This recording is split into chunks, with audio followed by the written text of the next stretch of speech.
La deuda pública bruta en Chile cerró el 2020 con 32,5% con respecto al Producto Interno Bruto del país, con respecto al tamaño de la economía nacional.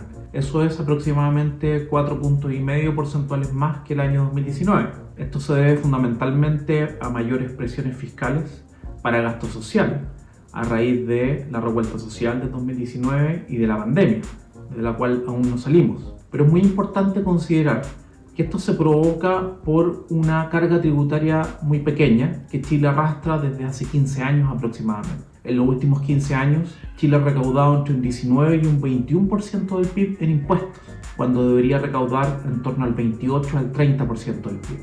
Eso ha provocado una presión muy importante sobre el aumento de la deuda pública bruta, sin descontar los activos financieros que tiene el Estado. Si el año 2007 llegamos a un mínimo, un poco menor al 4% de deuda pública con respecto al PIB, este año 2020 estamos cerrando en torno al 32,5% y se proyecta que para el año 2024 y 2025 se supere el 40% de deuda pública. Recordemos que el año 1990 llegamos a tener cerca de un 43% de deuda pública. Sin embargo, es importante poner esto en contexto. En primer lugar, el tener deuda pública significa que hay que pagar los servicios de la deuda. Por tanto, un porcentaje vinculado a los intereses de la deuda hay que considerarlo en el presupuesto para pagar año a año. Pero al mismo tiempo es importante compararse con otros países. Países mucho más ricos que Chile, que tienen PIB per cápita en dólares comparables por sobre los $35.000, alcanzan una deuda pública con respecto a su propio Producto Interno Bruto que supera en promedio el 70%. En el caso de Estados Unidos es mayor al 130%, según estimaciones en octubre del 2020 desde el Fondo Monetario Internacional.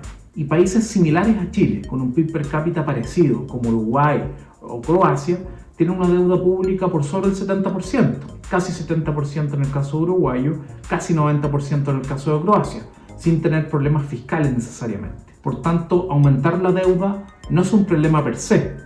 Lo importante es un buen equilibrio entre el porcentaje de la deuda y los servicios de la deuda. Chile tiene capacidad, como el propio expresidente del Banco Central Roberto Saller ha indicado recurrentemente, de aumentar el endeudamiento en torno a un 50% para hacer frente a esta crisis económica y sanitaria inédita, pero es muy importante que esa presión sobre la deuda no se deba a que no queremos recaudar más impuestos. Chile tiene que hacer una reforma tributaria profunda para no seguir presionando un aumento de la deuda per secula seculorum, de tal manera que contemos con ingresos transitorios para hacer frente a esta crisis, por ejemplo, un impuesto a los superricos, un royalty de verdad, un impuesto a las ventas de las grandes mineras, pero también una reforma tributaria para hacer frente a tener una estructura de ingresos permanente y que nos lleve a una carga tributaria mucho mayor de la que tenemos actualmente.